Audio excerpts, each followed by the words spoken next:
ಮಾನ್ಯ ಅಧ್ಯಕ್ಷರೇ, ಈಗ ಕೋರಂ ಕಡಿಮೆ ಆದಾಗ ಜೆಡಿಎಸ್ ಕೇಳಲ್ವಾ ಕೇಳಿ ಸರ್. ಪ್ರಕಾಶ್ ಕೂತ್ಕೊಳ್ಳಿ. ಕೋರಂ ಏನಾದ್ರು ಕಡಿಮೆ ಆದ್ರೆ ಜೆಡಿಎಸ್ ಮತ್ತೆ ಕೇಳಲ್ವಾ ತಾವು? ಯಾರು ಇಲ್ಲ ನಾವು ಮತ್ತೆ ನೀವು ಬಿಜೆಪಿ ನಾವು ಓದ್ ತಗೊಂಡಾಗ ಶಾಸಕರಾಗಿ ಓದ್ ತಗೊಂಡಾಗ ಶಾಸಕರಾಗಿ ಮೇಲೆ ನೀವೊಂಥರ ಅಸ್ಪೃಶ್ಯ ತರ ಆಗ್ಬಿಟ್ಟಿದ್ದೀರಿ. ಸಿದ್ಧಾಂತ ನಮ್ಮ ಹತ್ರ ಇದೆ, ಹೊಂದಾಣಿಕೆ ಇದೆ. ಯಾವ ಸಿದ್ಧಾಂತ ನಮ್ದಿದ್ದೇ ಇದೆ.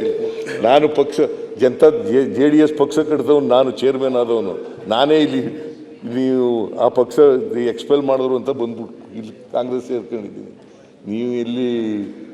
ನೀವು ನೋಡಿ ಯಾಕೆ ನಿಮ್ಗೆ ಹೇಳ್ತಾ ಇದ್ದೀನಿ ಅಂತಂದರೆ, ನಾನು ಅಧ್ಯಕ್ಷನಾಗಿರುವಾಗ 59 ಸ್ಥಾನ ಗೆಲ್ತು JDS. ಅದಾದಮೇಲೆ ಈಗ ಎಷ್ಟಿದ್ದೀರಿ? 18ಗೆ ಬಂದಿದ್ದೀರಿ. ಮುಂದಿನ ಸಾರಿ 2-3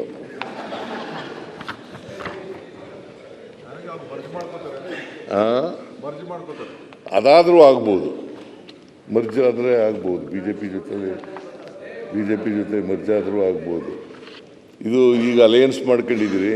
ಯಾಕಂತಂದರೆ ನಿಮ್ಮಲ್ಲಿ ಅನೇಕ ಜನ ಪಾಪ ಪಕ್ಷದಲ್ಲಿ ಉಳಿಬೇಕೋ ಬೇಡವೋ ಅಂತಕ್ಕಂಥ ಗೊಂದಲದಲ್ಲಿದ್ದರು. ಆ ಗೊಂದಲ ನಿವಾರಣೆ ಮಾಡೋಕ್ಕೋಸ್ಕರ ಅವ್ರ ಜೊತೆ ಸೇರ್ಕೊಂಡಿದ್ದೀರಿ. ಮರ್ಜ್ ಮಾಡ್ಕೊಳ್ಬಿಡಿ ಸುಮ್ಮನೆ. ಬಾಬು, ನೀನು ಸಲಹೆ ಮಾಡು ದೇವೇಗೌಡರಿಗೆ.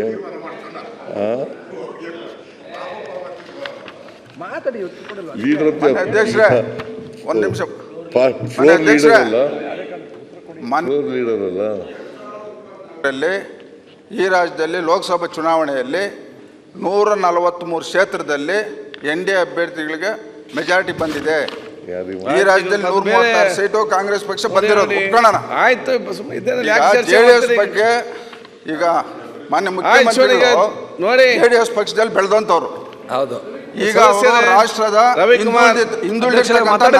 ರವಿಕುಮಾರ್ ಅವರೇ, ಬೇರೆ ರಾಜ್ಯಗಳಲ್ಲಿ ಹೋಗಿ ರವಿಕುಮಾರ್ ಪಕ್ಷ ಕಟ್ಟಿದ್ರೆ ಇಲ್ಲಿ ಎಲ್ಲ ರಾಜ್ಯಕ್ಕೆ ವಿಶ್ಲೇಷಣೆ ಕಡೆಗಣಿಸೋ ಮಾತುಗಳು ಮಾತಾಡ್ತು. ಚರ್ಚೆ ರಾಜಕೀಯ ಇಲ್ಲಿ ಚರ್ಚೆ ಬೇಡ. ಈಗ ಇದಕ್ಕೆ ಸಂಬಂಧ ಅಭಿವೃದ್ಧಿ ಸಂಬಂಧ ಉತ್ತರ ಕೊಡ್ತಾ ಇದ್ದಾರೆ. ಆಯ್ತು, ಹೊರಗೆ ಭಾಷಣ ಮಾಡಿ, ಇಲ್ಲಿ ಅಲ್ಲ. ಆಯ್ತು, ಕೂತ್ಕೊಳ್ಳಿ. ಆಯ್ತು, ಕೂತ್ಕೊಳ್ಳಿ. ಈಗ ಉತ್ತರ ಕೊಡ್ಬೇಕು ಮುಖ್ಯಮಂತ್ರಿಗಳು.